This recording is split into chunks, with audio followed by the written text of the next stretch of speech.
The old Navy SEAL had survived gunfire, explosions, and missions he was still forbidden to talk about, but nothing prepared him for the night his aging German Shepherd stopped in the middle of a frozen Montana lake and refused to move. Beneath nearly a foot of ice, something knocked back. Then a human hand appeared in the black water below them. What Daniel Mercer discovered under that lake would force him to face the one order he had regretted for 7 years, and before sunrise, hundreds of lives would depend on whether he finally trusted his dog. If stories about courage, loyalty, and second chances still mean something to you, subscribe to the channel and turn on notifications. Your support helps us keep bringing these stories to life. The first time Ranger refused a command from me, I thought the cold had finally gotten into his head. The second time, I knew something beneath that frozen lake had gotten into mine. Snow was blowing sideways across northern Montana, hard enough to erase our tracks before I could turn around and see them, and the temperature had fallen so far below zero that every breath felt like broken glass being dragged through my chest. I had spent 12 years in the Navy SEALs, crossed deserts under gunfire, gone underwater in black seas with more explosives strapped to me than any sane man would carry, and learned a long time ago that panic was just another kind of enemy. But standing on that lake with Ranger barking at a patch of ice no wider than a kitchen table, I felt something I had not felt since my last deployment. I felt watched. Ranger, heel. My voice disappeared into the wind. The German Shepherd did not move. His coat was crusted white with snow, his ears locked forward, and one paw hovered above the ice, as if he could feel a heartbeat traveling up through it. Heel. He ignored me again. That was when I stopped being angry. Ranger had ignored me only once before, in his life 7 years earlier, in a ruined village half a world away, and 3 men had come home because he had been right and I had been wrong. I took one slow step toward him. The ice beneath my boot gave a faint knock. Not a crack, not the brittle snapping sound frozen water makes under pressure. A knock hollow. Ranger lowered his head and growled. I knelt, brushed away loose snow with my glove, and saw something dark beneath the cloudy ice. At first I thought it was a branch. Then the wind cleared another strip of powder and the shape sharpened. Straight metal, rusted, too straight to belong in a mountain lake.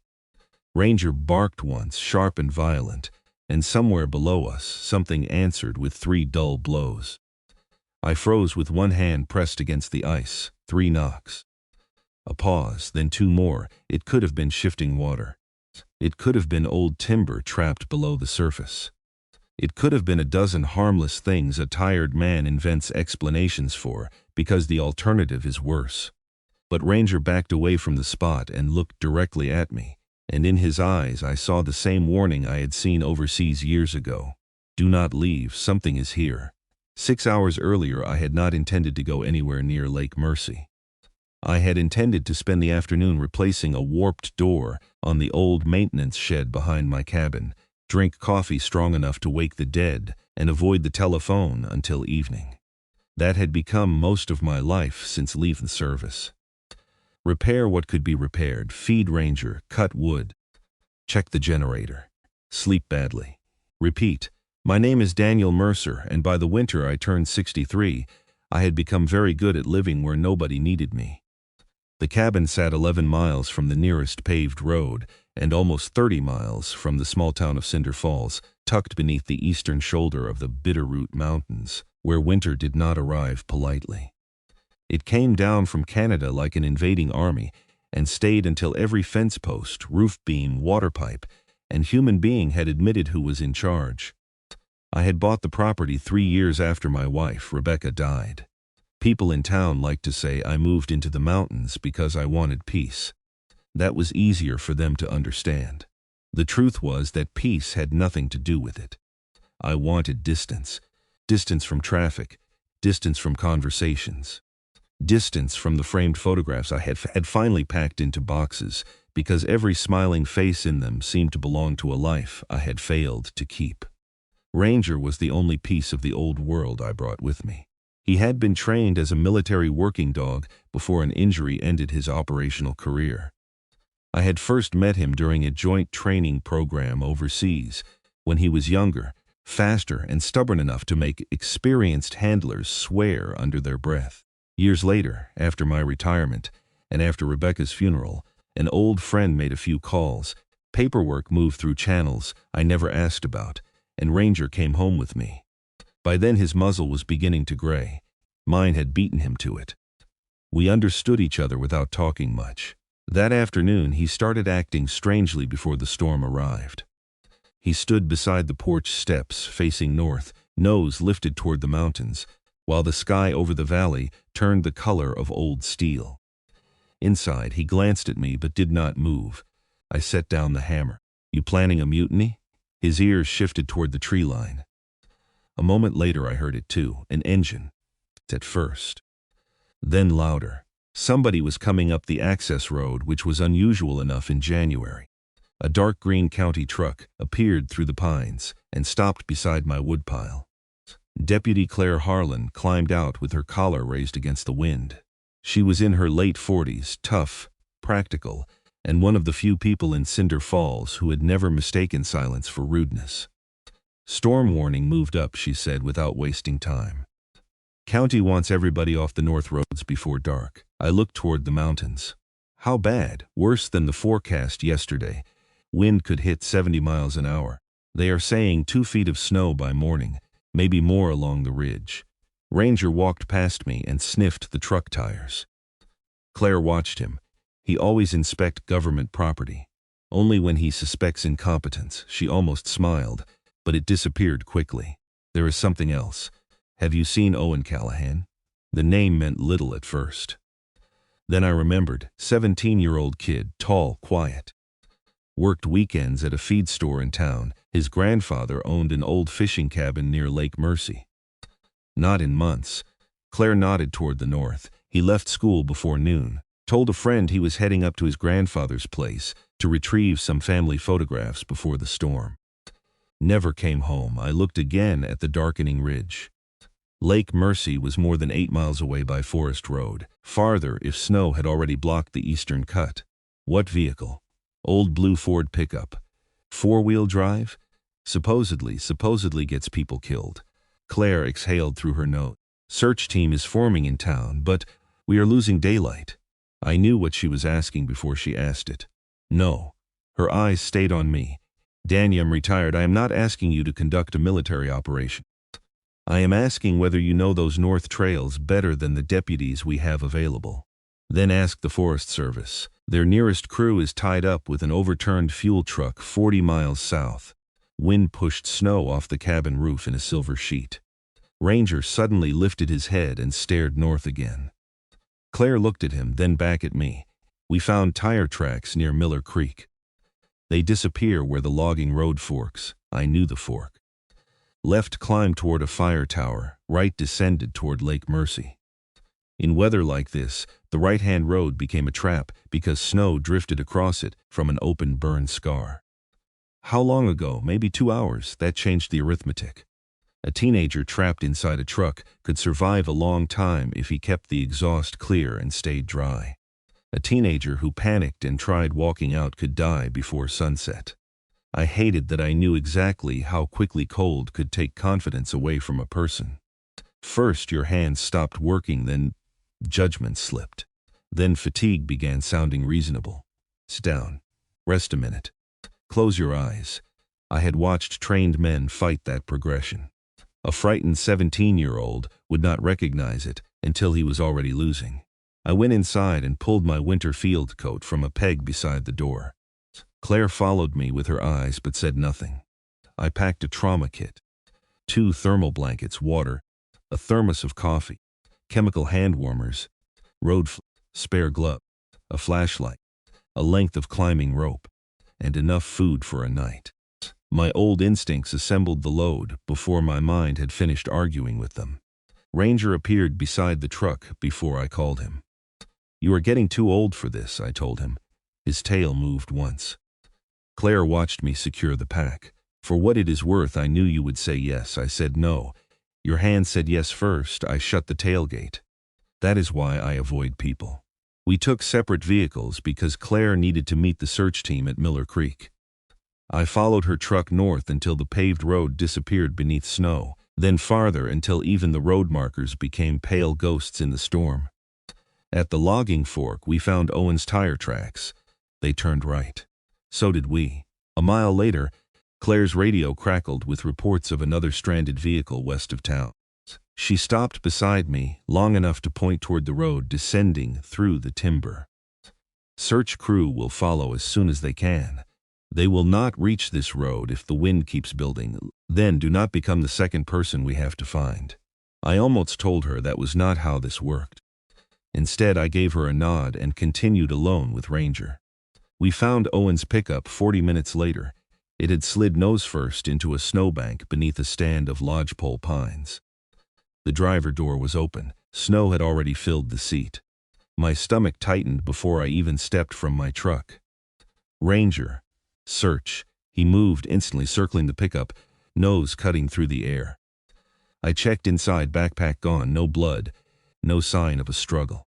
On the passenger floor lay a red knit cap and an empty bottle of orange soda.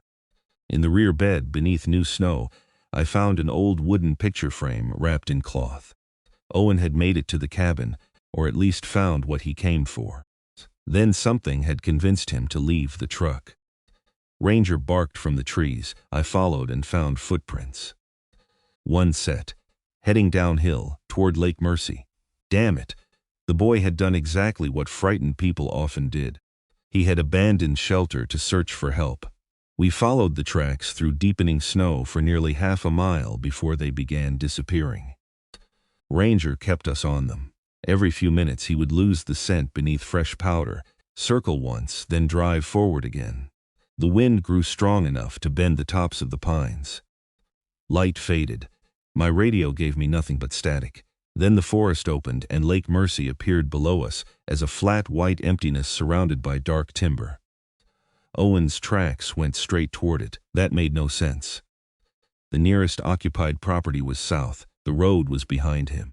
Across the lake stood nothing but an abandoned ranger station that had burned down before Owen was born. Yet the footprints continued onto the ice. Ranger stopped at the shoreline.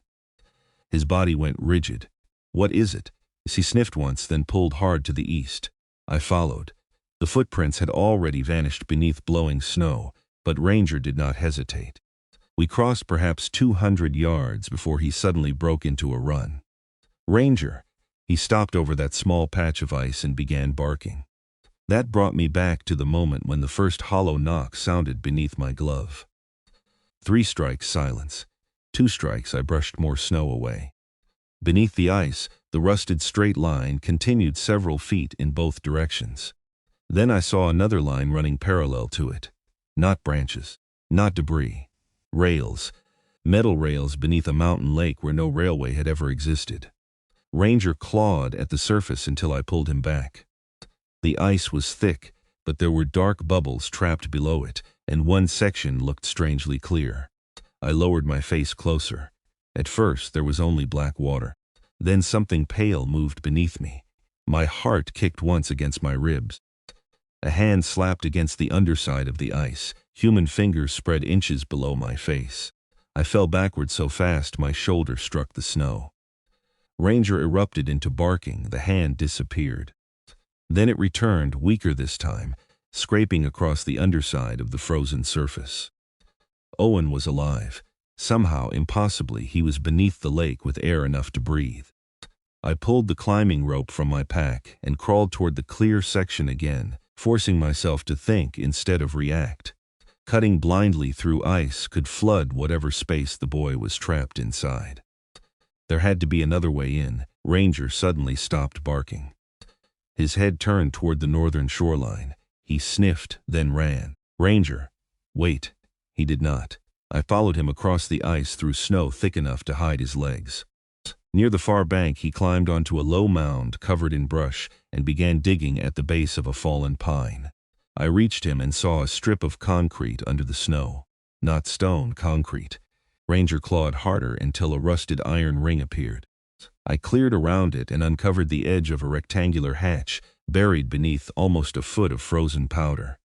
The metal was stamped with a date from more than half a century earlier, and 3 words almost erased by rust.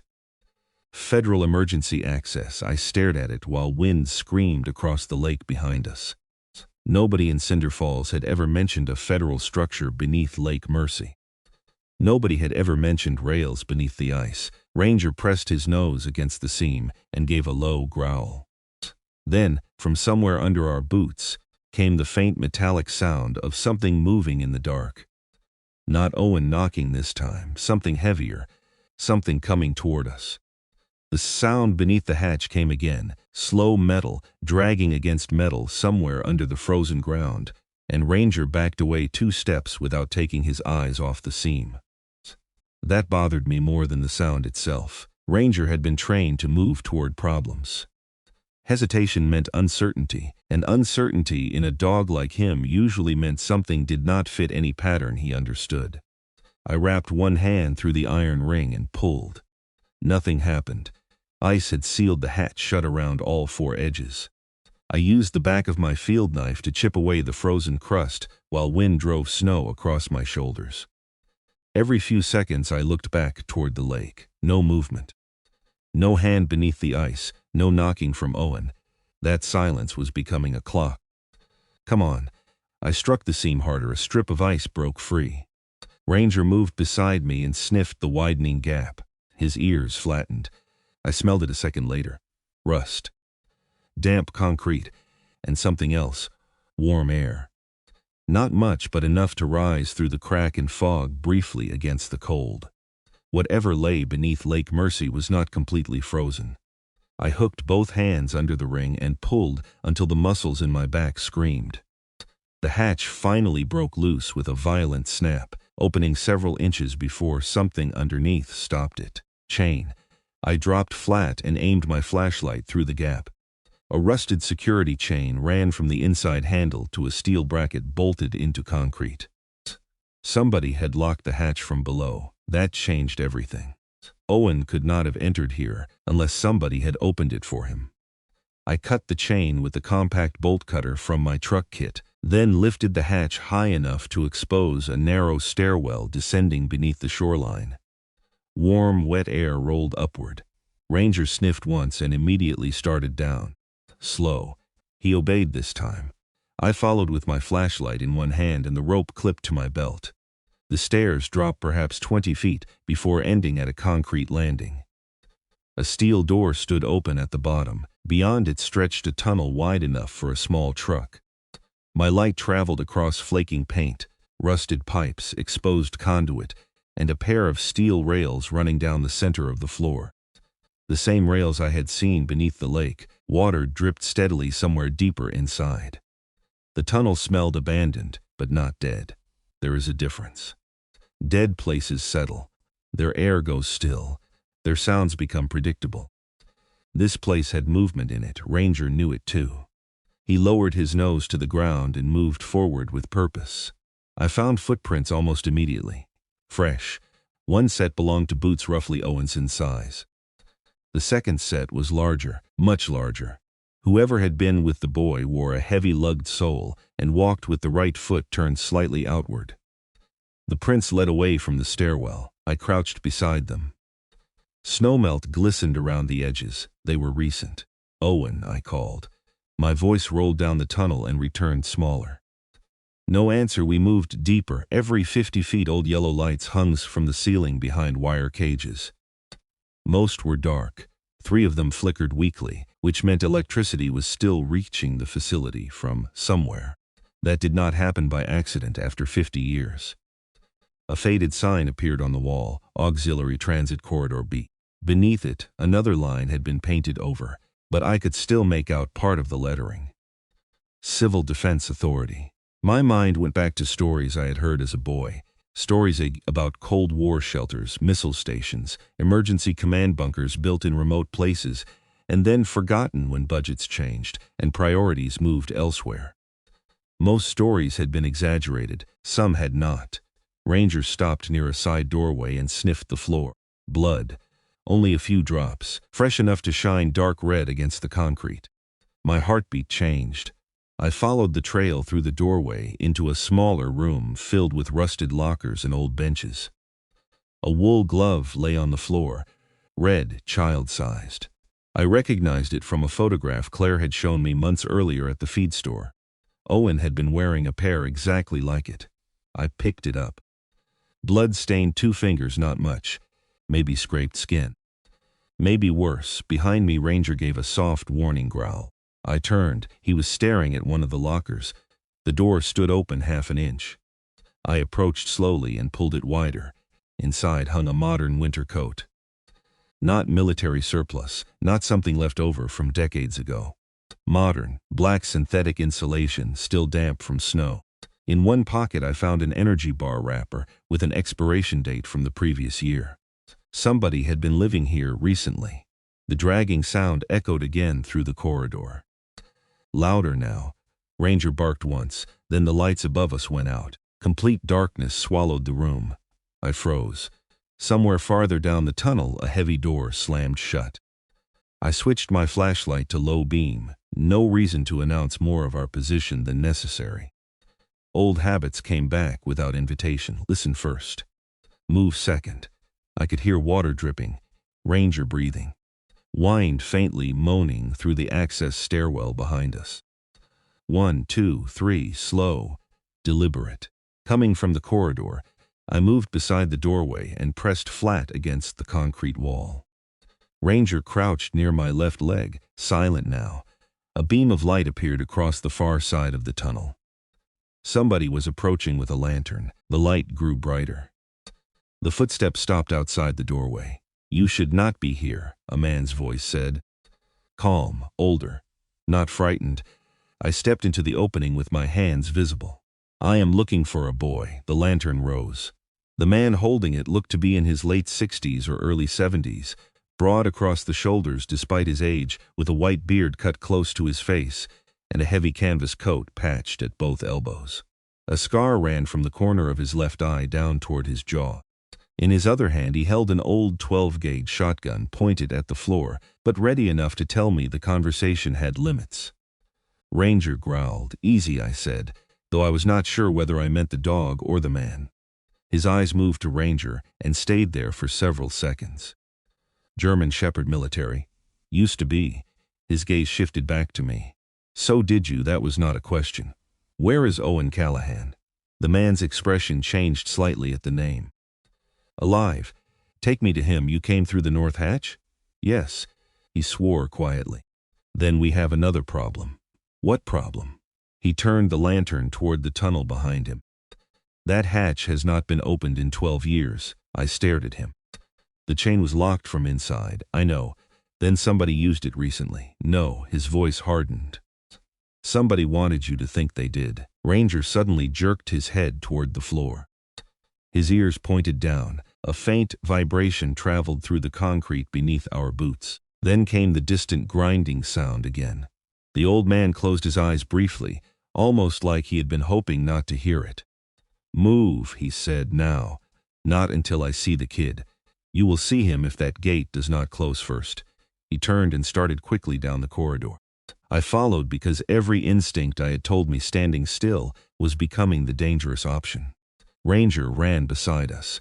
The rails beneath our feet curved gradually toward the center of the lake. After perhaps 100 yards, the tunnel opened into an enormous underground chamber. I stopped without meaning to. Above us arched a concrete ceiling reinforced by ribs of black steel. Along both sides stood storage rooms, mechanical bays, rusted bunks, and equipment racks. At the center of the chamber, an old electric rail cart sat on the tracks. It looked like something built to move supplies during an evacuation. Half the place belonged to another century, but several modern lanterns hung from hooks along the walls. A portable generator hummed behind a sound barrier. Blankets had been spread across cots. Water containers were stacked near a propane heater. Somebody had turned an abandoned federal bunker into a home. The old man crossed toward the far end. A figure moved beneath a blanket. The boy sat up. His face was pale but alert. One hand was wrapped in a bandage. Relief hit me so quickly I nearly laughed. "You picked one hell of a place to hide." Owen stared at me. I was not hiding. Your truck is buried half a mile from here. I know. Your family thinks you are dead. His eyes dropped. I know. Then we are leaving. The old man stepped between us. Not yet. I turned toward him. Move. You take him out now, you may kill him. Storm is bad, not impossible. I am not talking about the storm. He pointed toward a steel door set into the chamber wall. Red paint marked the frame, emergency flood control. A gauge beside it trembled near the upper end of its scale. Pressure is rising beneath the western basin, meaning, Lake Mercer is not just a lake. He walked to an old wall map covered by a newer sheet of plastic. I followed. Showed the map's tunnels extending beneath the entire northern shoreline and continuing beyond the lake toward the mountains. Several chambers were marked with letters and numbers. At the center was a long underground reservoir. This facility was built in the 1960s as part of a federal continuity project, he said. Emergency power, food storage, communications, transport. But the government abandoned it before completion. And you decided to move in? I maintained it. For who? For nobody. That is the map. My name is Everett Shaw.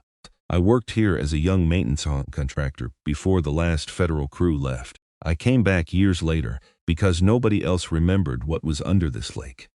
Why would that matter?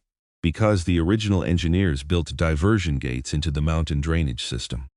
When snowmelt or heavy runoff overloaded the basin, the gates redirected water through these tunnels instead of letting the lake spill into Cinder Falls.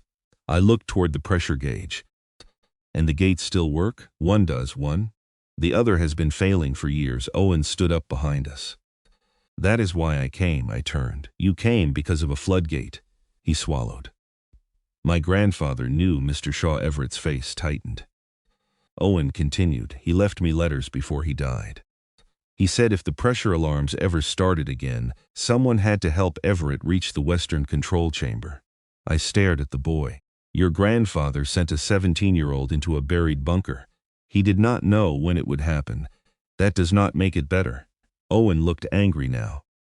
I was not trying to be stupid. People rarely are. My grandfather said half the town could flood if the gate failed during winter runoff. It is January, Everett answered before Owen could. This is not runoff. That stopped me. Then what is raising the pressure? He pointed towards a section of the map beneath the ridge west of the lake. Something is blocking the natural outlet. Could be an ice collapse. Could be debris from an underground slide. Water is backing into the emergency reservoir, and the old system is trying to compensate. How long? Maybe hours. And the town? If the western gate fails, water will force through the old drainage channel under Miller Creek. That channel runs directly beneath the lower half of Cinder Falls. I felt cold move through me that had nothing to do with the storm. How many people? 300, maybe more in winter. The chamber lights flickered back on. Owen looked toward the ceiling. Can we warn them? I pulled my radio. Static. Everett shook his head. Signal does not penetrate the bunker. Then we go outside. You can try. He pointed toward another wall where an old security monitor showed a grainy image from the north hatch. Snow now covered almost the entire entrance. Wind shifted 20 minutes ago. That stairwell is filling. There are other exits, 3. South tunnel collapsed years ago. Eastern shaft is flooded. Western service passage is the only usable route. Where does it come out? Other side of the lake. Then that is our route. Everett shook his head. It passes through the control chamber. So the gate has to be stabilized first. I stared at him, then at Owen. You are telling me the only exit runs through the part of this place that may flood? Yes, convenient. Everett's eyes hardened. You think I brought the boy here? I think somebody locked that hatch in a way designed to make it look untouched. For the first time, real fear crossed his face. Show me the chain, cut it. Where was it fastened? I described the bracket. He stared at me. That bracket was not there last month. Ranger suddenly barked toward the northern tunnel. We all turned. A metallic clang echoed from the direction we had entered. Then another.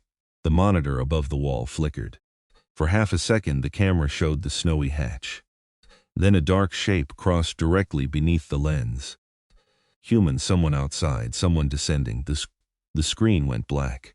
Everett grabbed his shotgun. We are not alone. Owen went pale. Who would come here? I looked at the fresh coat I had found, the larger footprints beside Owen's, the chain attached to a bracket that had not existed before, and the heavy movement we had heard before opening the hatch. Pieces began aligning into a shape I did not like. Who knew about this facility? I asked. Everett hesitated. Almost nobody. Almost is not nobody.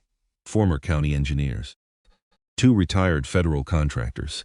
Maybe some old landowners. Anyone who would benefit if that floodgate failed. Everett looked at me for a long moment. Then he lowered the shotgun slightly. There's one man. Name, Calvin Rusk. Owen's face changed immediately. I recognized the name too. Rusk owned timberland, construction equipment, and nearly every warehouse along the south edge of Cinder Falls. He had spent years trying to buy property near Miller Creek. Most families refused to sell because their homes had been there for generations. Why would he know about the tunnels? I asked. Everett's jaw tightened. His father helped build them. A distant gunshot cracked through the corridor. Concrete dust jumped from the wall near the tunnel entrance. Ranger exploded forward. I caught his collar before he could run into the open. Another shot rang out, closer.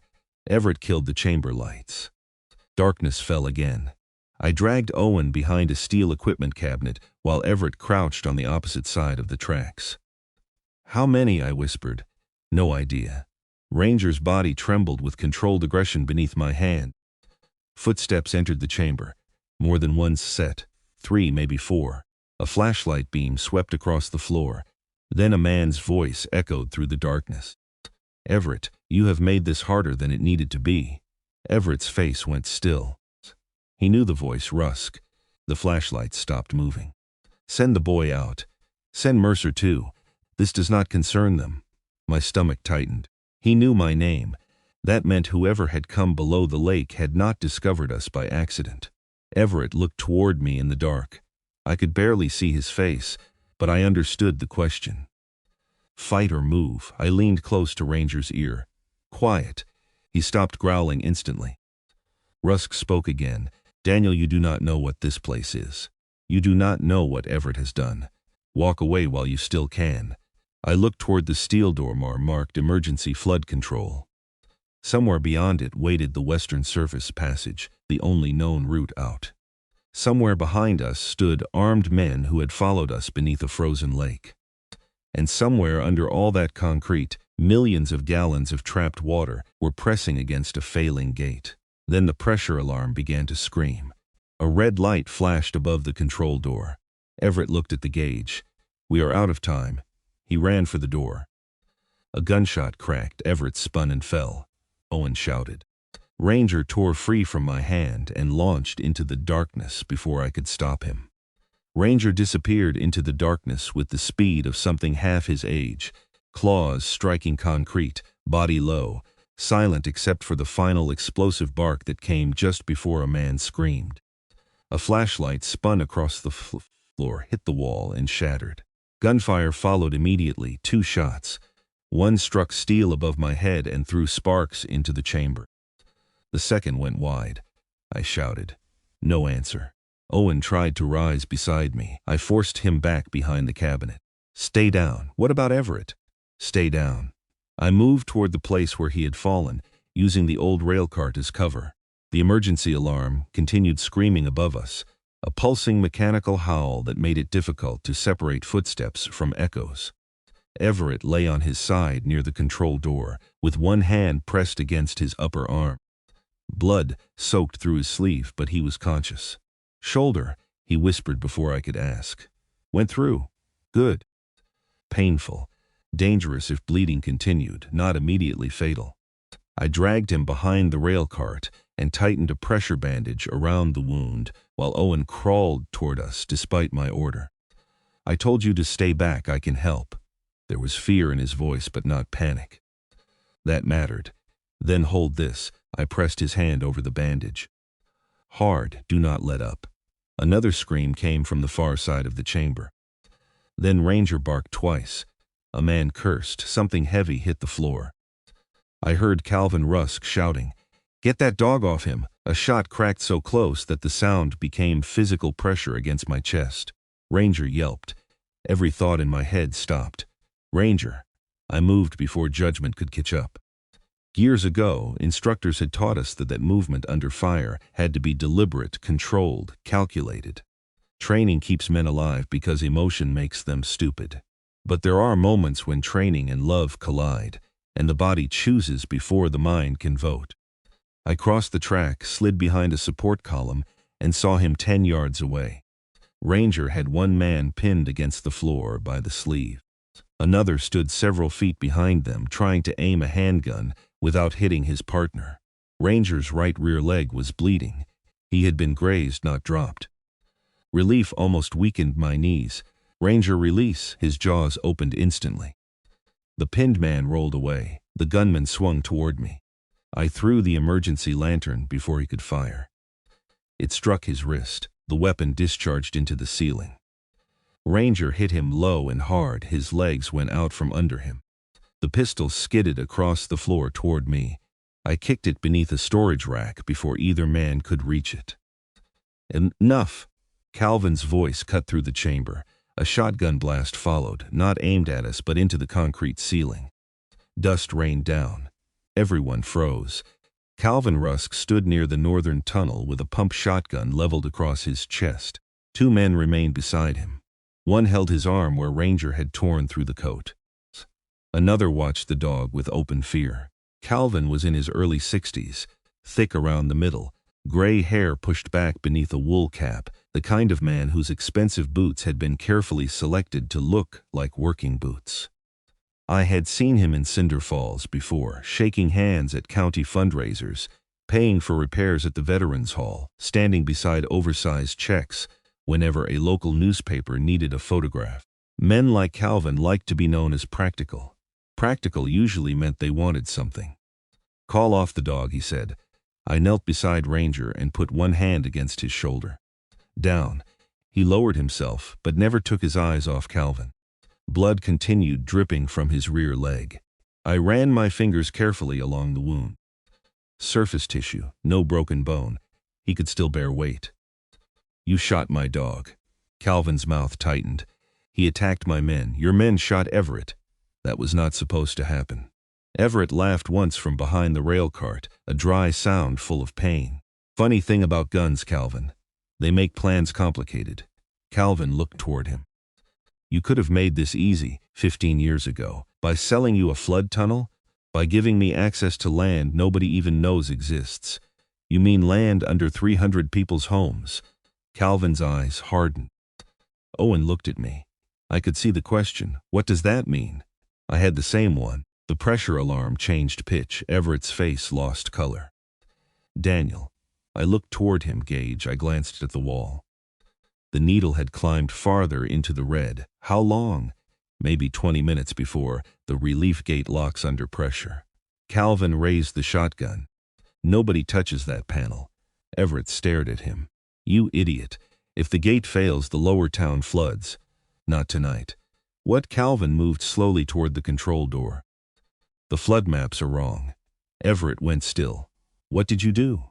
Calvin smiled, and that smile told me more than any confession could have. "I improved them." The chamber seemed to narrow around the words.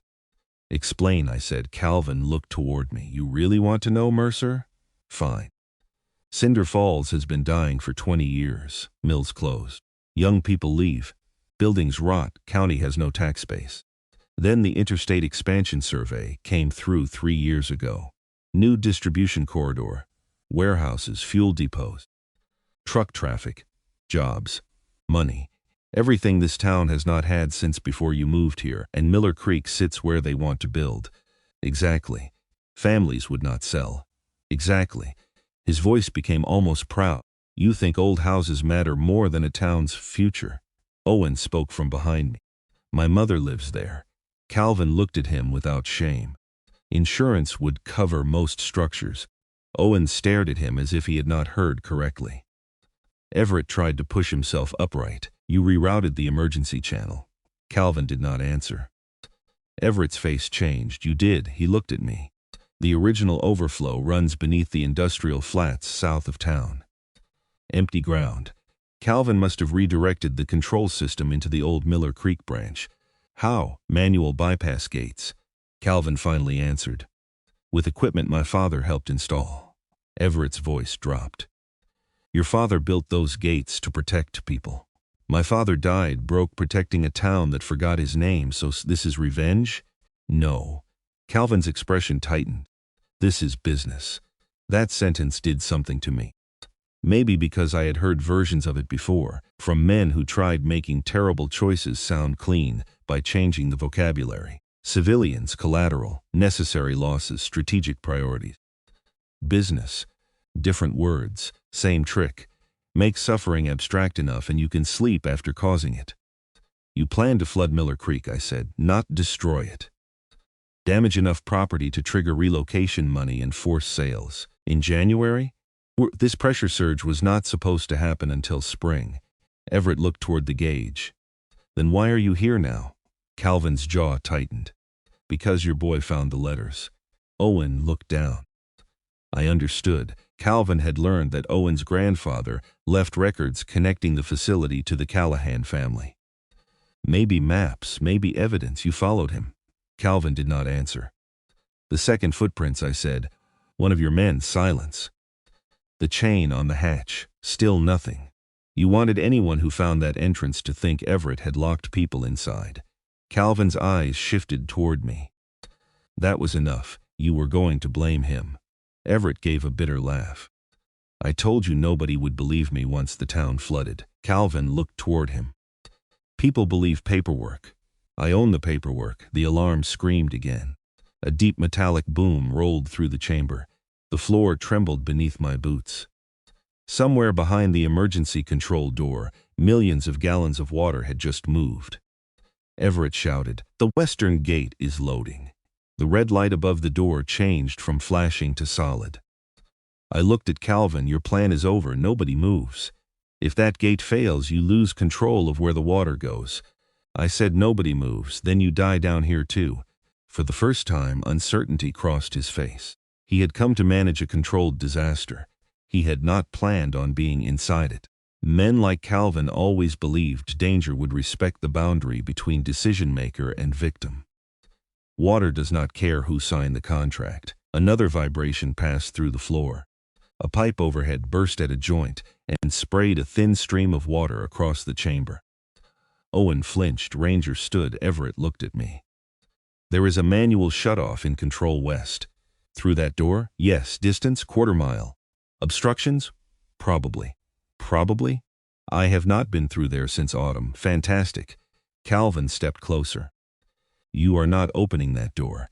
I looked toward Ranger, then at the rail cart beside us. Old electric vehicle. Heavy 4 seats. Battery cables ran to a newer charger mounted against the wall. Does that cart work? I asked Everett. His eyes flicked toward it. Last time I checked. Calvin raised the shotgun slightly. Do not. I ignored him. Key, panel ignition, no key, Daniel, Owen whispered.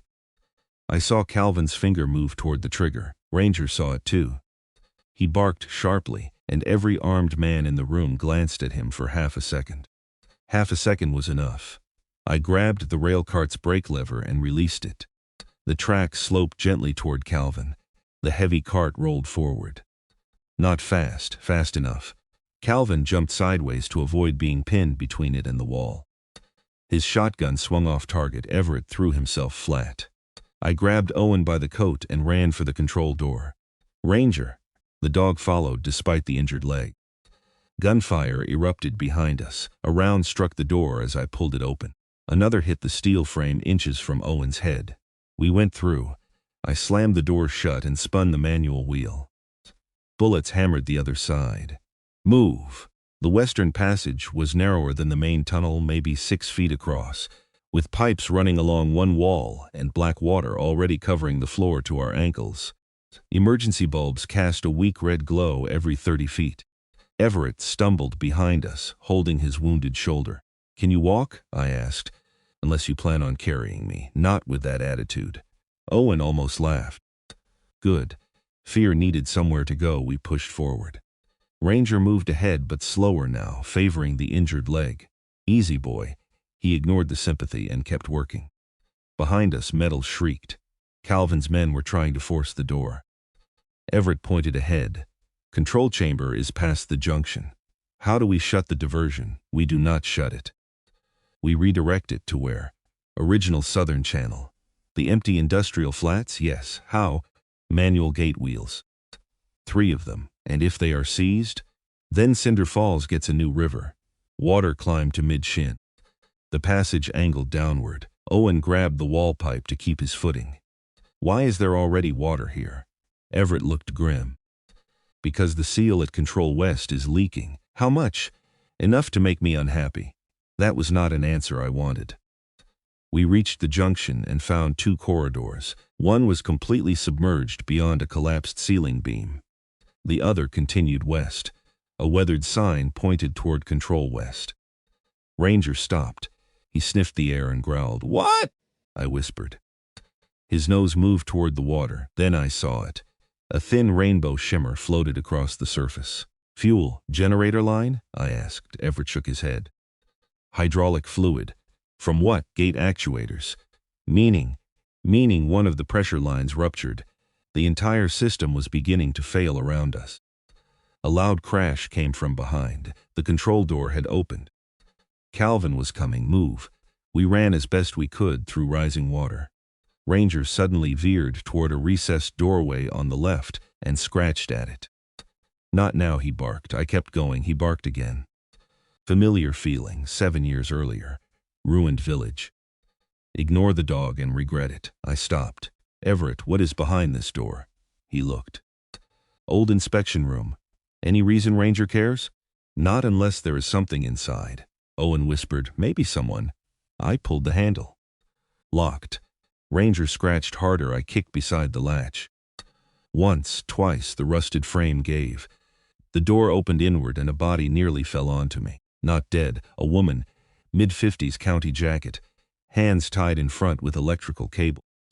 Tape across her mouth. She collapsed against my chest. Owen gasped. I lowered her carefully and ripped the tape away. She inhaled hard. Claire. The face was swollen around one eye, but I recognized her. Deputy Claire Harlan. She grabbed my sleeve. "Rusk, I know. You do not." She coughed. "He has explosives." Everett froze. "Where?" "Western gate supports." The tunnel suddenly felt much colder.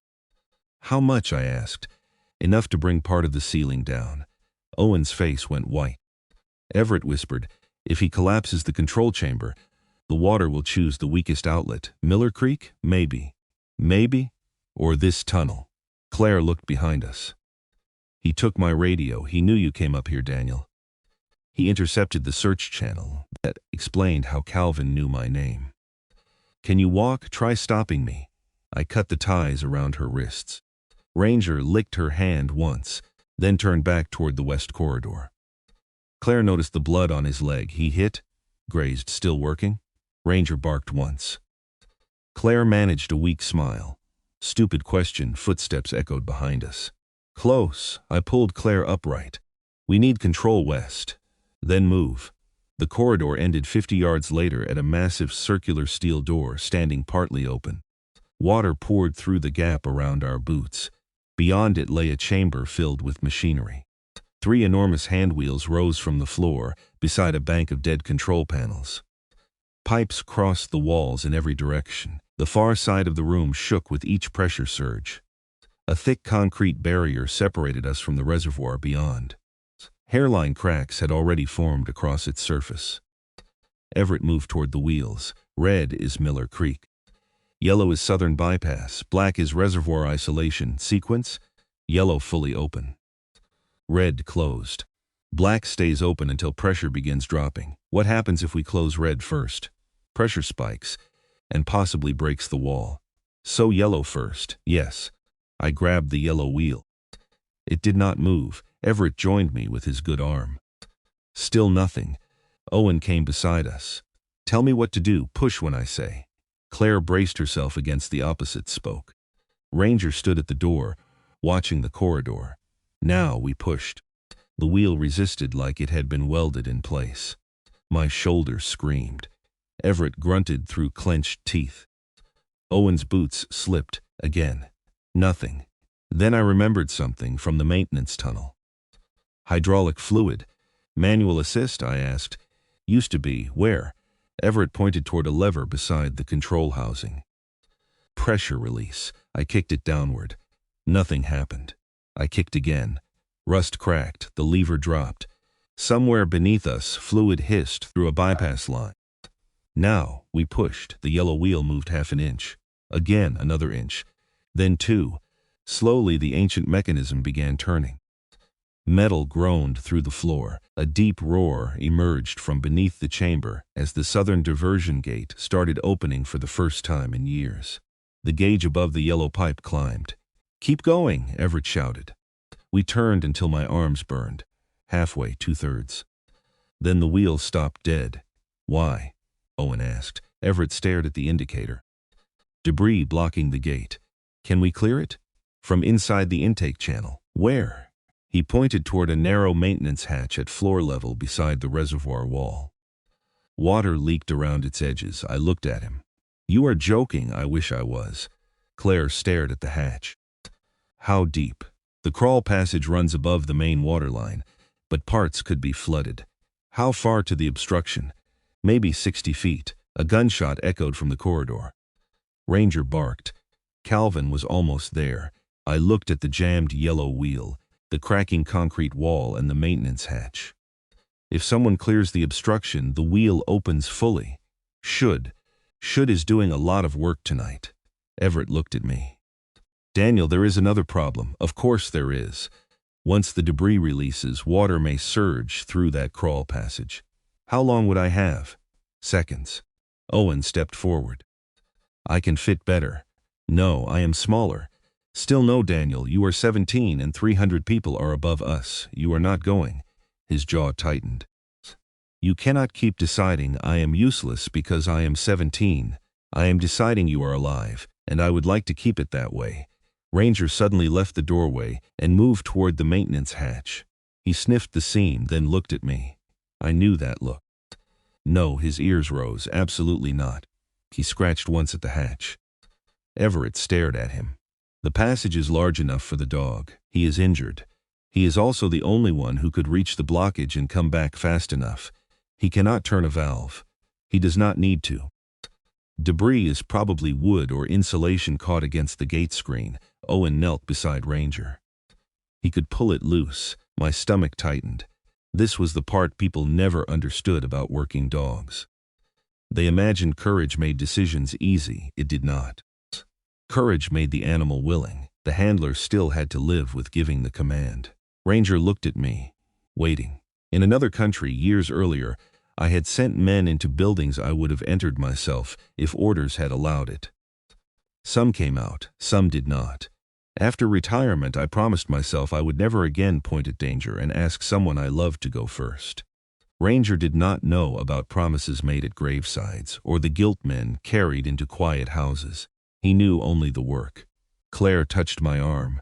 "Daniel, I know. If you do not send him, you may have to send Owen. That was cruel." It was also true. I crouched beside Ranger and placed both hands against the sides of his face. His brown eyes stayed on mine. Gray hair surrounded his muzzle now. I could remember the first day I met him, young and furious, and trying to drag a handler across a training yard because somebody had hidden explosives beneath a truck. He had always known exactly what he was. I was the one who had spent years pretending neither of us needed that part of ourselves anymore. "Listen to me," I whispered. "You go in, you find the obstruction. You pull, then you come back. You come straight back." His ears shifted at each command. "Do not get clever." Owen swallowed behind me. Claire looked away. I opened the maintenance hatch. Cold black water rushed over my gloves. Beyond it was a narrow concrete passage barely tall enough for Ranger to stand. Darkness swallowed everything beyond 10 feet. I unclipped his collar so it could not snag. "Search." Ranger entered. His paws splashed through the water. 5 feet, 10, 15. Then the darkness took him.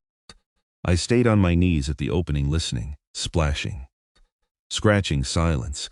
Ranger, nothing. Behind us, Calvin's voice echoed from the corridor. Mercer, step away from the gate. Claire raised the handgun she had taken from one of Calvin's men earlier. We are about to have company. Everett moved beside the red wheel.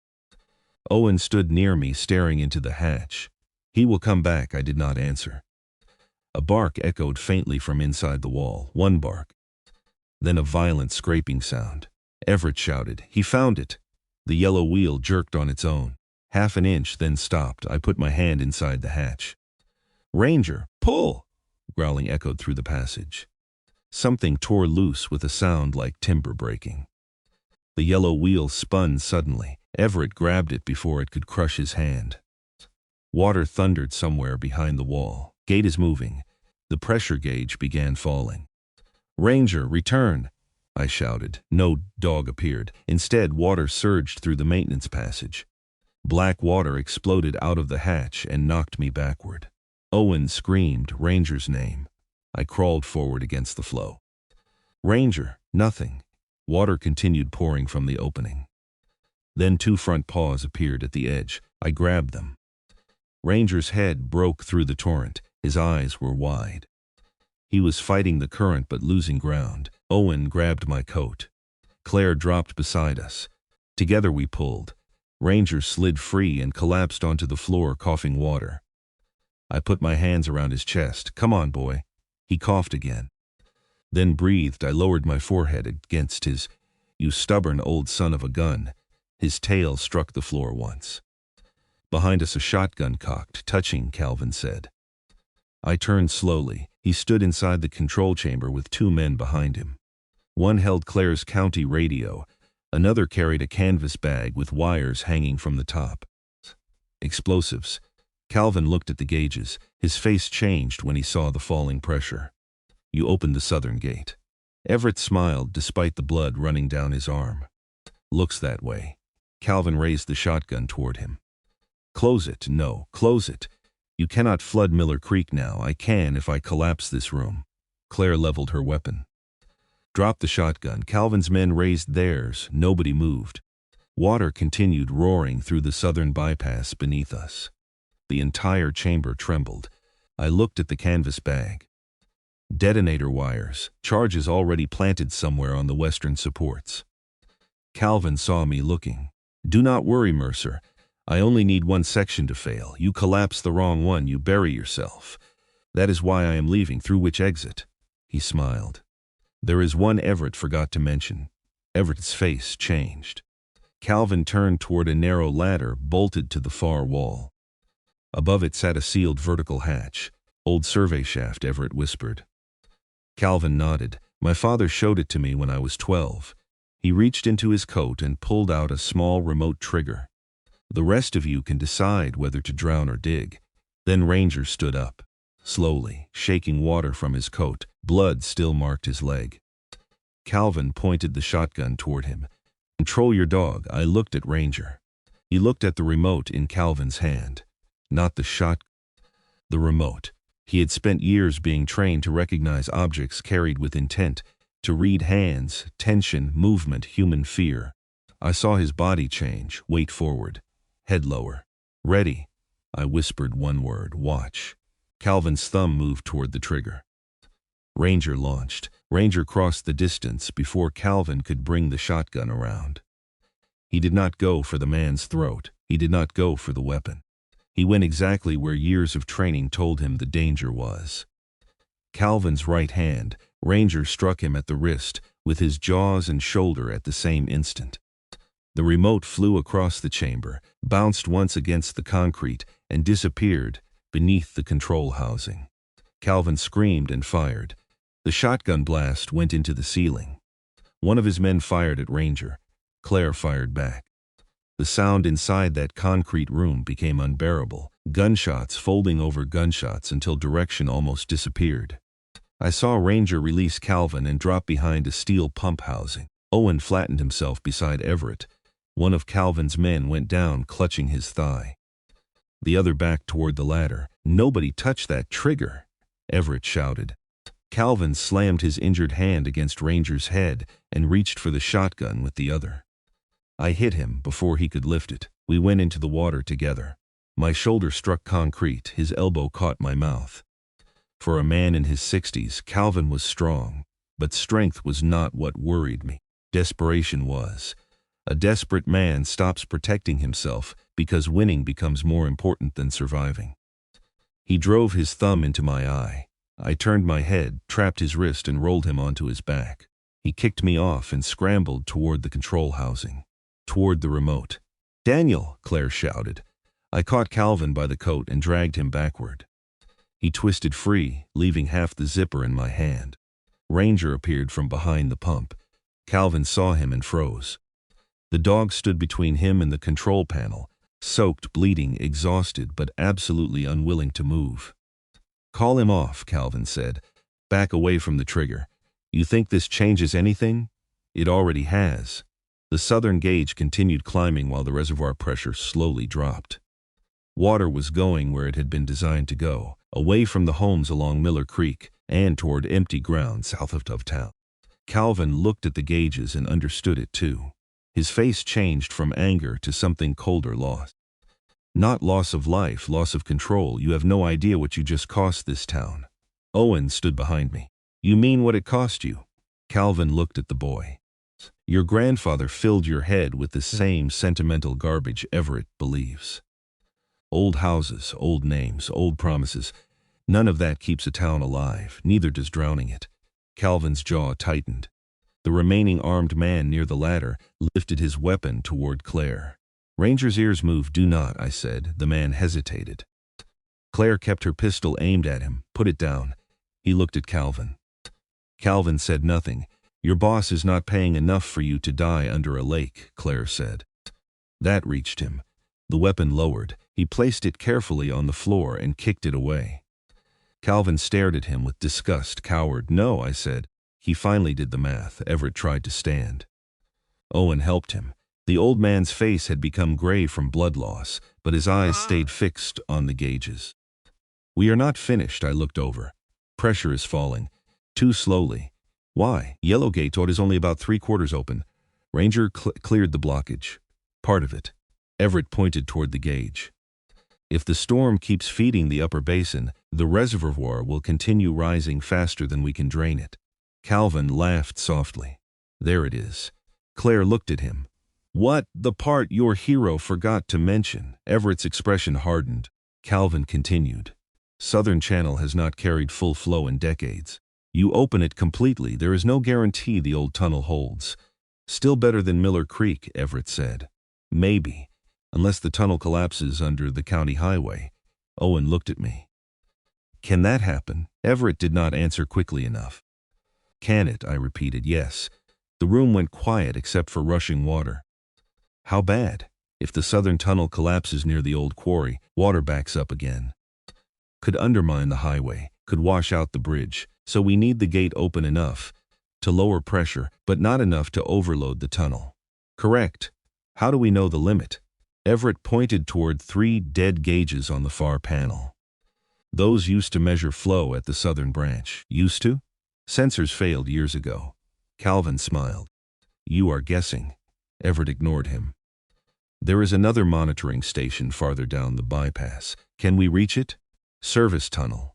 "Of course. About half a mile. And then?" "Someone watches the southern flow while someone here adjusts the gate." Claire shook her head. "No radio signal. Hardwired field telephone," Everett said. "If the line still works." I looked at the chamber. Everett was wounded.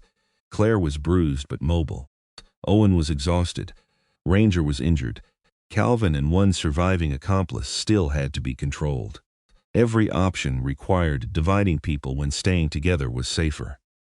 That was how bad situations became worse. They forced choices between risks instead of offering a safe choice. "I will go," Claire said. "No. Daniel, I know the terrain outside that bypass better than you do. This is underground, still county property. That is the weakest argument you have made tonight."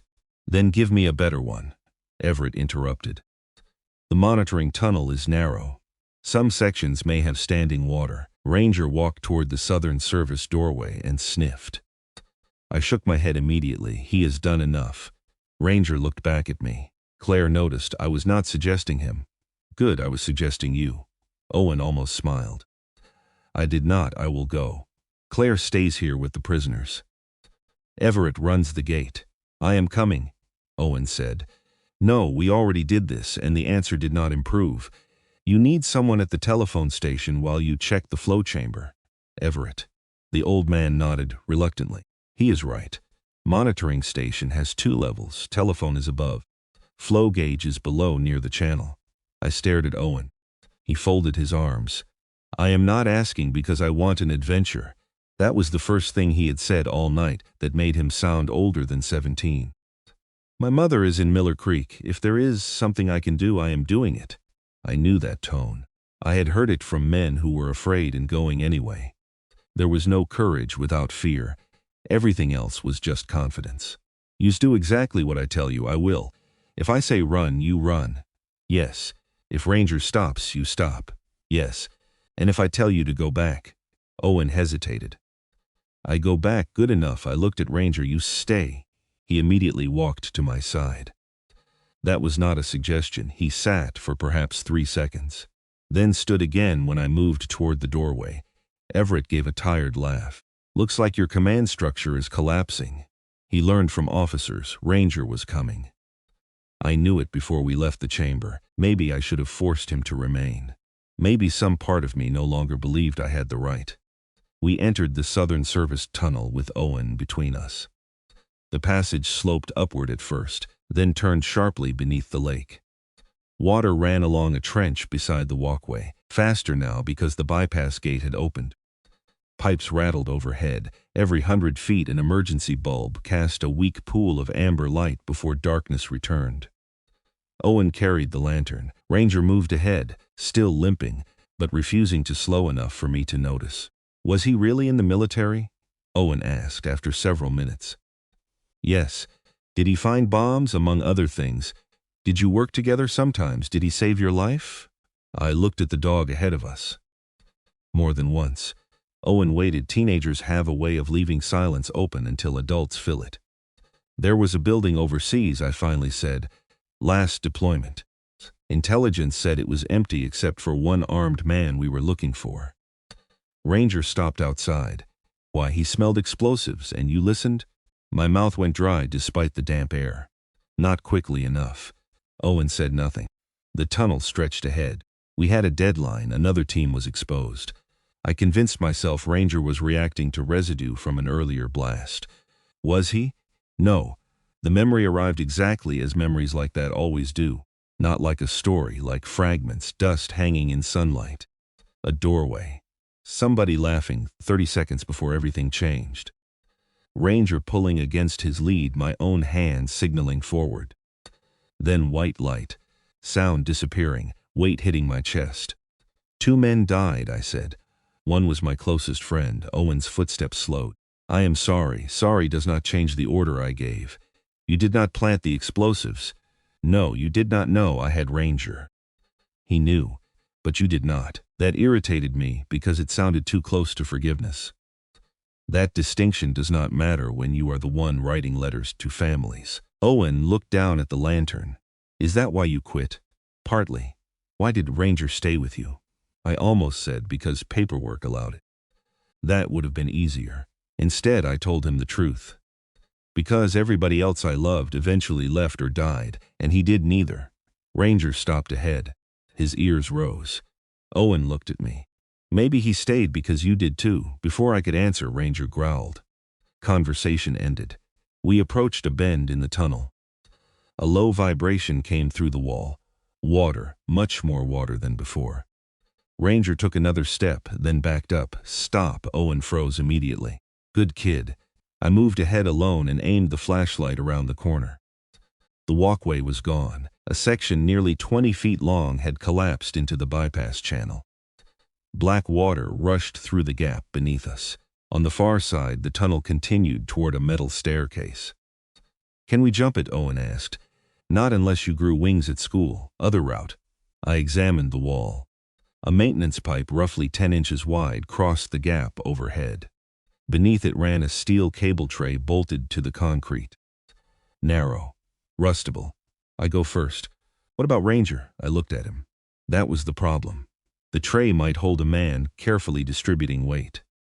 Ranger could not climb it. He stays here. Ranger looked offended. This time I mean it. I clipped his lead around a solid pipe bracket. Stay. He whined once, I know. I climbed onto the cable tray and tested it. Rust flaked beneath my boot, but the bolts held. The rushing water below was loud enough to swallow breathing. I moved sideways, hands gripping the overhead pipe. Halfway across, one bracket groaned. Stopped. Owen's face tightened. Do not move. I am not. I shifted weight toward the next support and continued. When I reached the far side, I turned. Your turn. Owen clipped the lantern to his coat and stepped onto the tray. He moved slowly, better than I expected. Eyes on me, not the water. He nodded. 10 feet, 12. Then the bracket beneath his right boot snapped. Owen dropped. Both hands caught the pipe overhead. His feet swung above the channel. Daniel! I went flat and reached toward him. Do not kick. Give me your left hand. I cannot. Yes, you can. The remaining tray began bending under his weight. Owen, look at me. His eyes found mine. Left hand. He released the pipe with one hand. For half a second, his entire body swung from the other. I caught his wrist.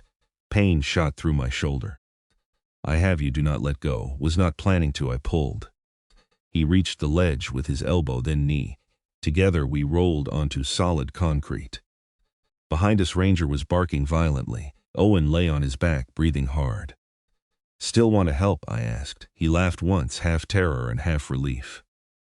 Ask me when we are outside. The barking changed. Sharp, repeated. Warning. I looked back. Ranger was no longer watching us.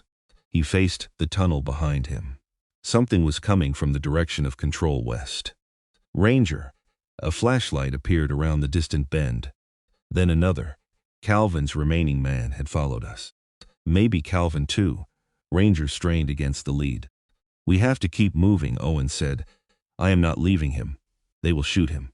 He was right. I looked at the gap. No way back quickly, no way to bring Ranger across. Then I saw the pipe bracket holding his lead, rusted bolts. Ranger. His ears turned toward me. Break. It was an old command from training, used when a dog needed to pull through a weak barrier. He turned toward the bracket, planted his front paws, and threw his weight backward. Once metal groaned, again one bolt tore free. The flashlight behind him grew brighter. Again, Ranger lunged. The bracket ripped from the wall. He was loose. Come, he ran toward the collapsed section and stopped at the edge. For the first time that night, I saw uncertainty in him. The gap was too far. Stay there. Gunfire cracked behind him. Concrete exploded beside his rear paw. Ranger jumped. Not toward us. Down he landed on a narrow concrete support, several feet below the old walkway, barely above the rushing water. Ranger.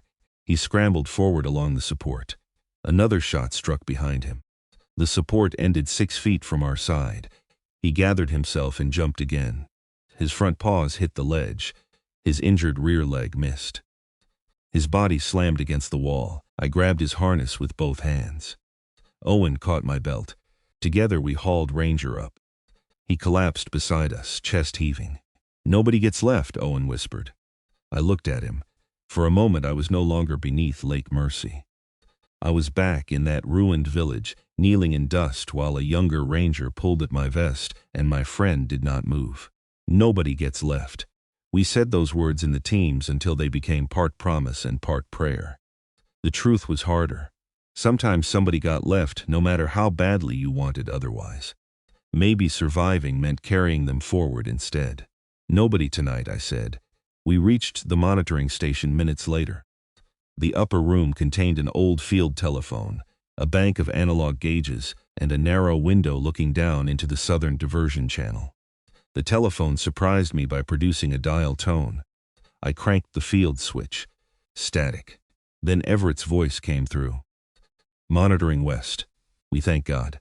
Flow status? Need your reading. Owen moved to the gauges. Which one? Everett gave instructions through the receiver. Owen read the numbers aloud. Everett cursed. Too high. How high? Southern tunnel is approaching maximum safe flow. Then close yellow slightly. If I do, reservoir pressure rises again. Options? Silence.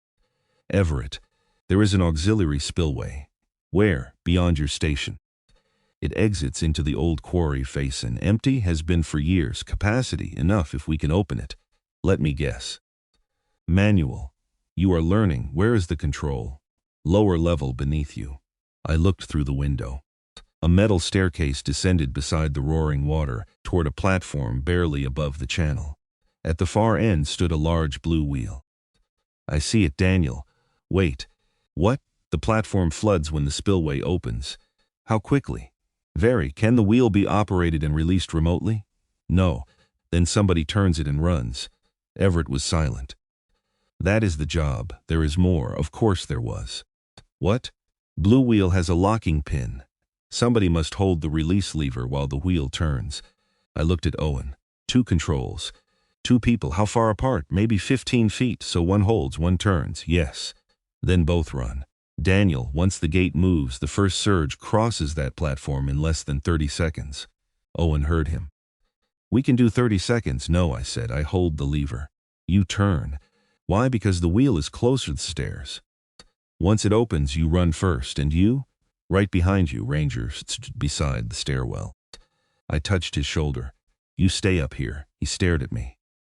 I am serious. This time he lay down. Maybe exhaustion had finally won. Owen and I descended. The roar of water grew until communication became hand signals. We reached the platform. I found the release lever. Owen took the wheel. I raised 3 fingers, 2. I pulled. Owen turned. Nothing. He pushed harder. The wheel moved. Quarter turn. Half. I kept the lever down.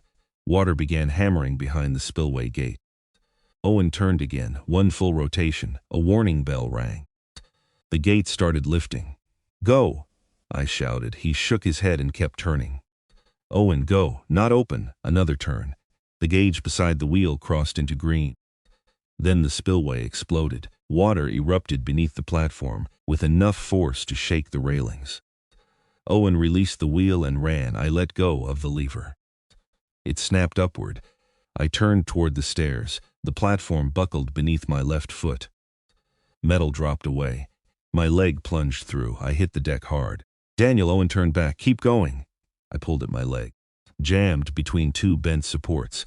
Water climbed over the platform. 10 seconds, maybe less. Owen came back. I said, go, nobody tonight. He grabbed my coat and pulled uselessly. Water reached my waist. The current struck sideways. My fingers slipped on the railing. Then something hit my shoulder from behind. Ranger. He had come down the stairs. He bit the back of my coat and pulled while Owen lifted the bent support. My leg came free. Run. Owen went first, Ranger beside him. I followed. Water crashed across the platform behind us. We reached the stairs as the entire lower level disappeared beneath a black surge. Owen climbed. Ranger struggled on the injured leg. I pushed beneath his body until he reached the upper landing. Then the field telephone rang. 1 sharp mechanical ring. Owen grabbed it. Everett, static. Claire's voice came through instead. Daniel, listen to me. Calvin is gone. I took the receiver. Gone where? Survey shaft. He climbed out while we were adjusting the gate. Let him run.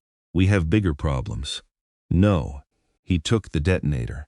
I looked through the window at water now pouring safely toward the quarry spillway. Can he still trigger the charges from outside? Everett says yes. My stomach tightened. Where are the charges? Claire hesitated. Not Control West. Then where? Everett found the wiring diagram in Calvin's bag. The charges are attached to the old retaining wall above Lake Mercy. I stared at the concrete around me. What happens if that wall goes? Everett's voice came faintly behind hers. Daniel, get out of there. What happens? Part of the North Basin collapses into the lake. And the pressure wave goes under the ice. I understood before he finished. Owen did too. The lake breaks, he whispered. Everett continued through the telephone. Not just breaks. It could lift the entire ice sheet and send water through every shoreline access tunnel, including this one.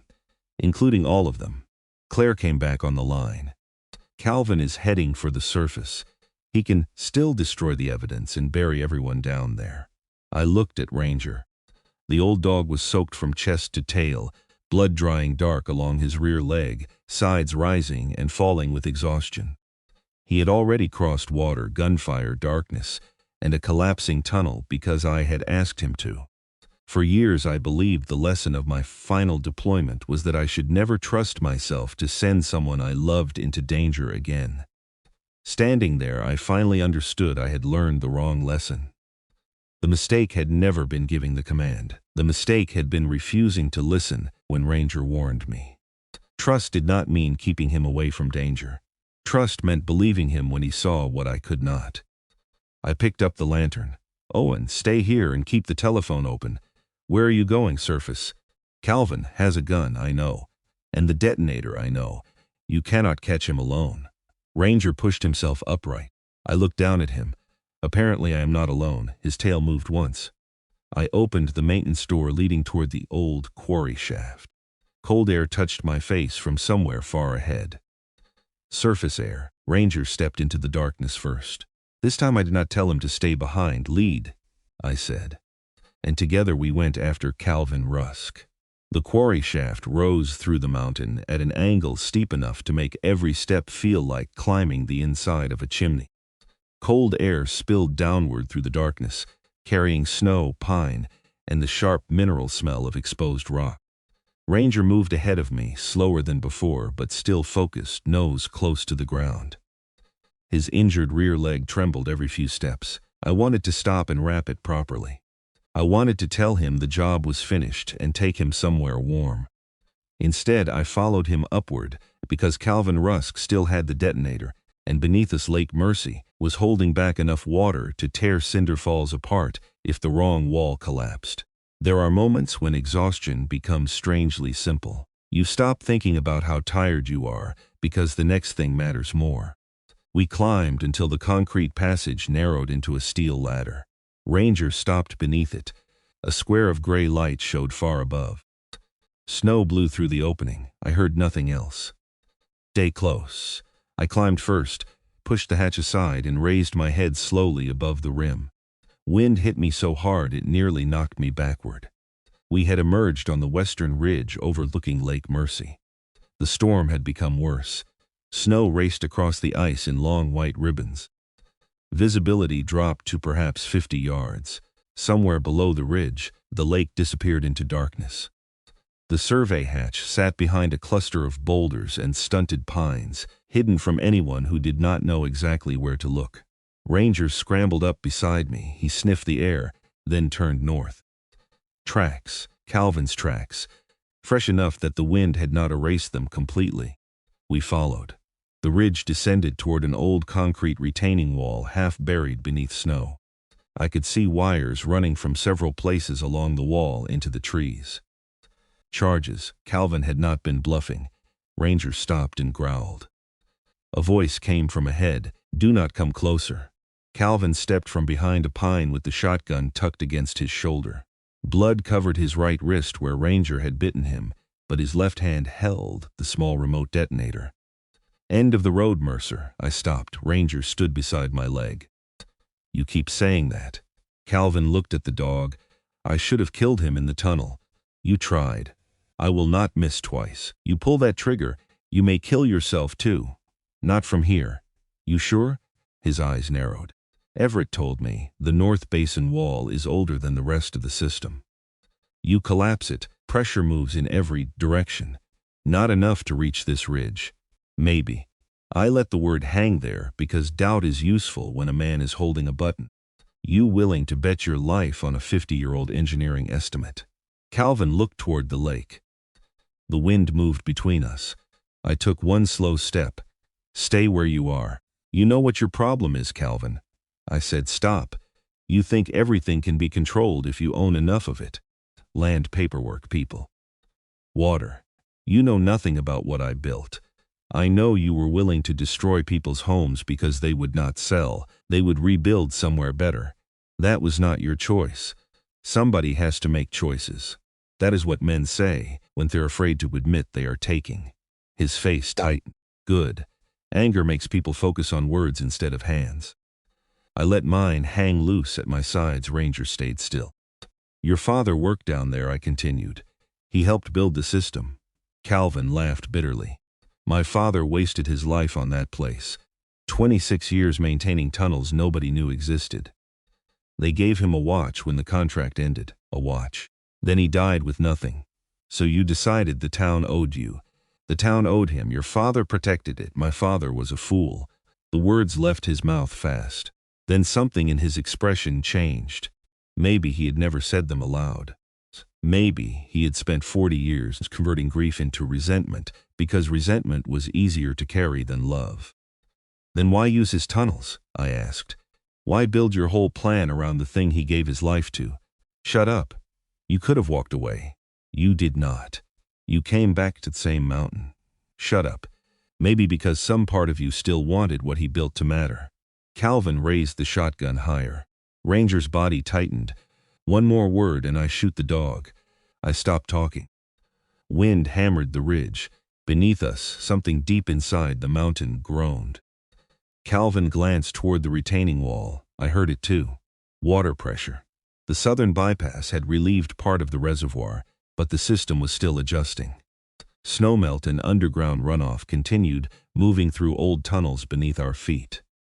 Calvin looked down at the detonator. This ends now. If you press it, Claire has your men. Owens is alive. Everett is alive. They know everything. They know stories. Claire has the wiring diagram from your bag. That hit him. You are lying. She has the radio logs too. Your man carried her county radio into the bunker. His breathing changed. No, you followed Owen. You kidnapped a deputy. You armed men inside a federal facility. Even without the flood plan, you are finished. No, this button does not save you.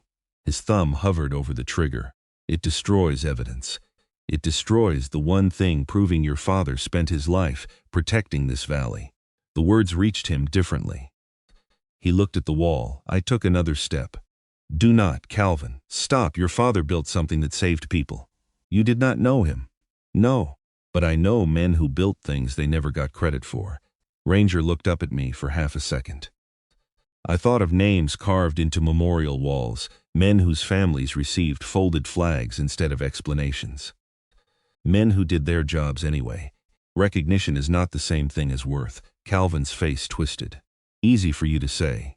No, it is not. For one moment, neither of us moved. Then the radio clipped to Calvin's coat, crackled. Claire's voice burst through the static. Daniel, if you can hear me, reservoir pressure is dropping. Repeat, reservoir pressure is dropping. Southern spillway is holding. Calvin stared at the radio. His entire plan disappeared in that sentence. Miller Creek was not going to flood. The town would know why. He had lost. I saw the instant he accepted it. Some men surrender when they lose. Others decide the world should lose with them. Calvin's thumb pressed down. Ranger, the dog, moved. I moved with him. Calvin fired. The blast tore bark from the pine beside my head. Ranger struck his left side. Calvin fell backward into the snow. The detonator flew from his hand and landed near the edge of the ridge. I dove for it. Calvin grabbed my ankle. I hit the ground. The remote slid farther downhill. Ranger went after it. Leave it, I shouted, but he was already moving. Calvin pulled me backward and swung the shotgun like a club. The stock caught my shoulder. Pain flashed down my arm. I rolled, trapped the barrel, and twisted. He kicked me in the ribs. We separated. You ruined everything, he shouted. You did that yourself. He charged. We hit the snow together and slid several feet toward the retaining wall. Beneath us, the ridge dropped sharply toward the frozen lake. Calvin clawed for the shotgun. I knocked it away. Then I heard a click. Small, mechanical. I looked downhill. Ranger stood over the detonator. One paw had landed beside it. The red light on the remote was blinking. His face drained. No, a timer. He had armed the device before dropping it. How long? I shouted. Calvin scrambled toward the remote. How long? 30 seconds, he ran. I grabbed the back of his coat. Disarm it! Let go! Disarm it! Ranger picked up the remote in his mouth. No, boy, drop it. He turned toward me. Calvin went insane. Get it away from the wall. He lunged at Ranger. Ranger backed away. Drop, I commanded. Ranger released the device into the snow. Calvin dove for it. I saw the blinking light. 21. 20. 19. Calvin's fingers shook as he pressed buttons. Can you stop it? Maybe. Maybe. My hand is damaged. His thumb slipped across the keypad. 17. 16. What sequence? Back, hold red. Which red? Right side. I grabbed the remote. 15. 14. Buttons were nearly invisible beneath blowing snow. I pressed twice, then held the small resuscite switch. Nothing. 12. It needs the authorization code. What code? Calvin stared at me.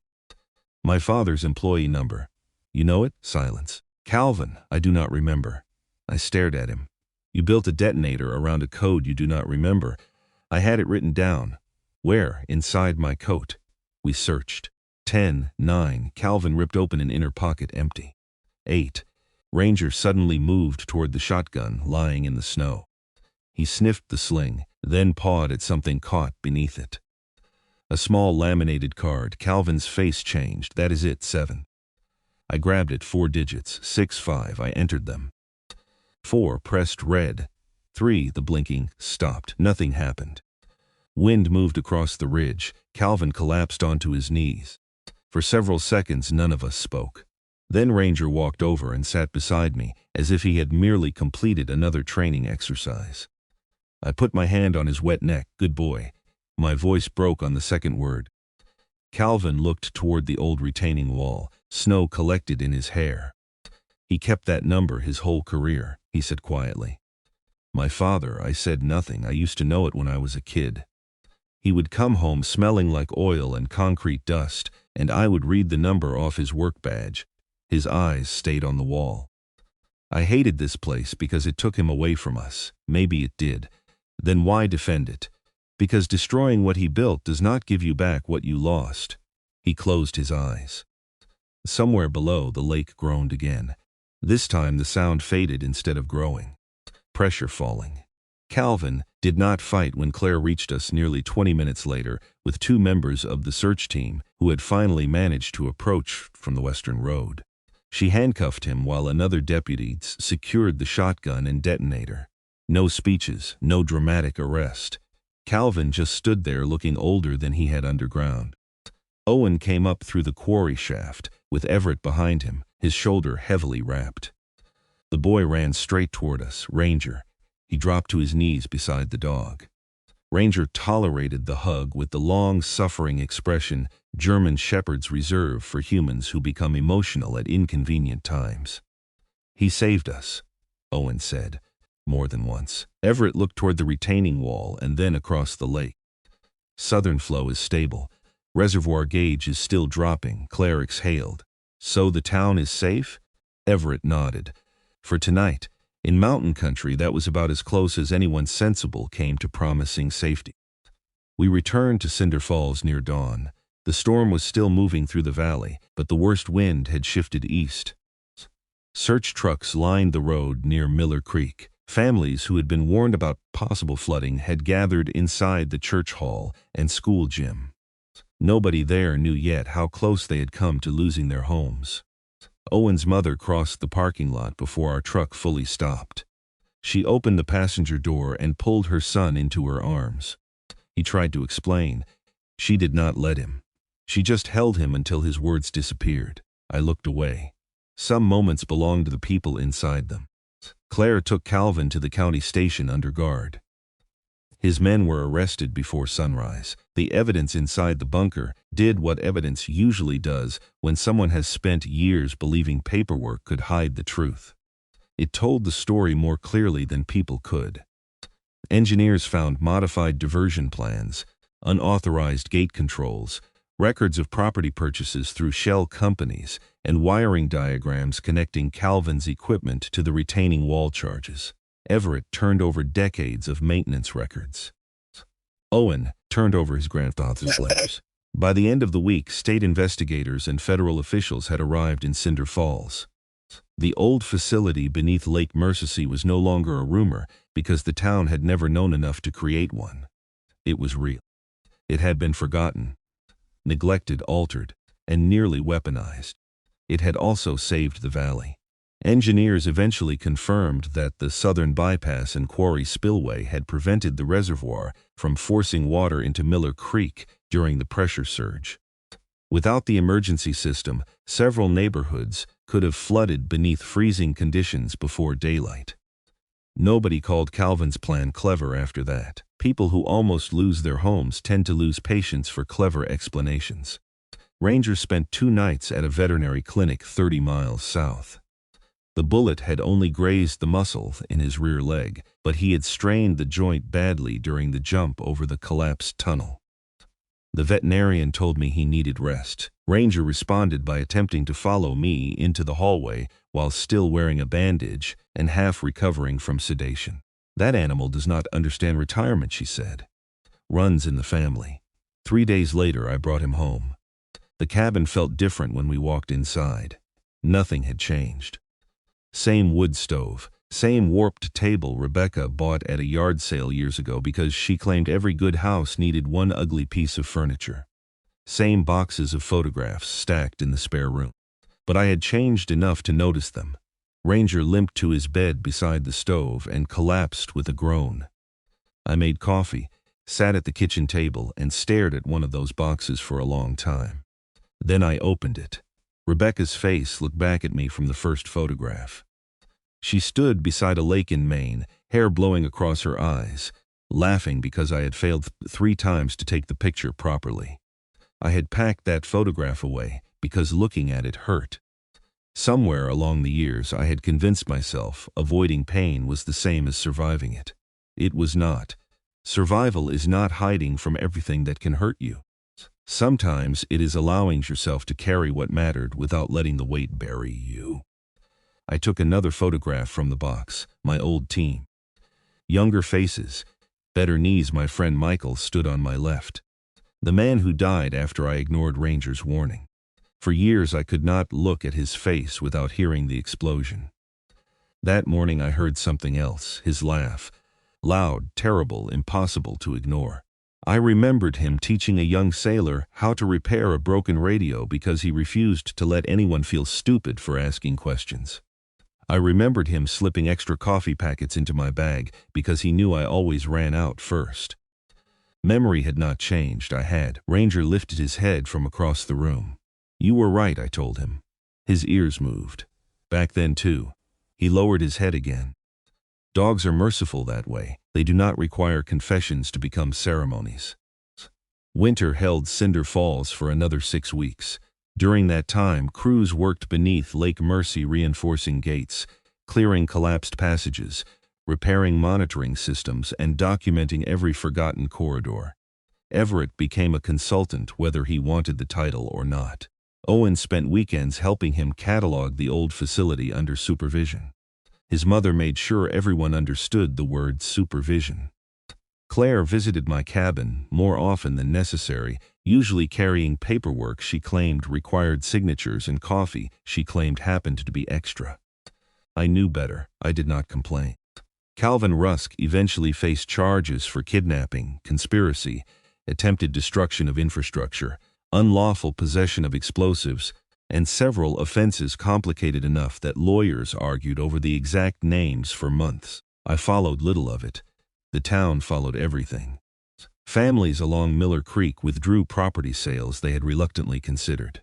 State engineers designated the emergency diversion system for preservation and modernization. A plaque was proposed honoring the original workers who built the facility. Everett objected until Owen showed him a list of names recovered from the old maintenance records. Calvin's father was there, Walter Rusk, pipe systems and flood controls. Everett stared at that name for a long time. He was good, he finally said. Whatever his son became, Walter was good. The plaque went up in spring near the public overlook above Lake Mercer. No one put Calvin's name on it, they put his father's. I went to the dedication because Claire threatened to drive to my cabin and drag me there herself. Ranger came too, though he spent most of the ceremony more interested in the smell of grilled sausage from a picnic table than anything being said about courage or public service. Owen stood beside him. The boy had changed. not dramatically. Real change usually does not announce itself. He stood straighter, listened more, talked less when he did not know something, and asked better questions when he wanted to learn. Everett gave him his grandfather's old maintenance notebook that afternoon. Owen treated it like somebody had handed him a map to buried treasure. Maybe they had. After the crowd left, I walked down toward the edge of the lake with Ranger. Most of the ice had melted. Dark water moved beneath a pale spring sky. The place looked ordinary again. That was almost funny. The world hides important things beneath ordinary surfaces all the time. Tunnels beneath lakes, grief beneath silence, courage beneath fear. Love beneath habits so old you stop recognizing them as love. Ranger walked ahead until he reached the exact stretch of shoreline where he had first pulled me away from Owen's tracks. He stopped, looked at the water, then looked back at me. "Do not start." His tail moved. "We are not digging up another federal bunker." He sneezed and continued walking. I laughed. The sound surprised me. It had been a long time since laughter arrived without guilt attached to it. We followed the shoreline toward the truck. Halfway there, Ranger stopped again. Not alert this time, just tired, I sat beside him on a fallen log.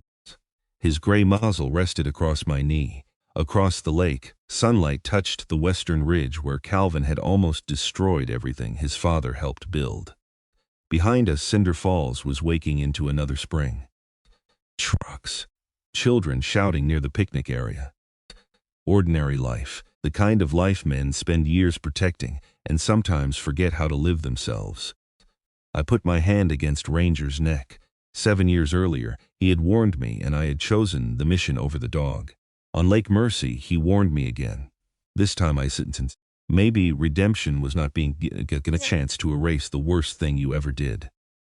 Maybe that chance never comes. Maybe redemption is recognizing the same moment when life gives it back to you in a different shape and choosing better. Ranger lifted his head suddenly and stared toward the hill. I followed his gaze. Nothing there. No hidden hatch. No danger. Just wind moving through the pines. "What do you hear?" He listened another second, then relaxed. I smiled.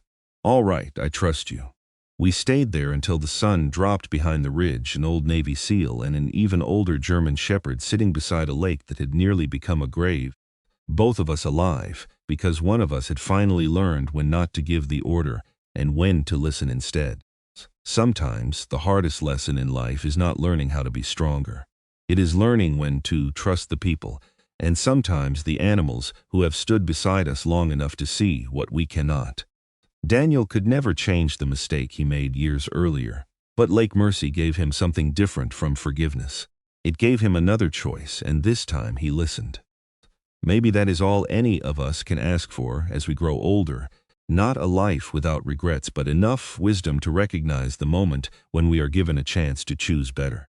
If this story stayed with you, subscribe to the channel and turn on notification so you will not miss the next story in our collection. Your support is what allows us to continue sharing stories about loyalty, courage, and the bonds that can carry people through their darkest nights.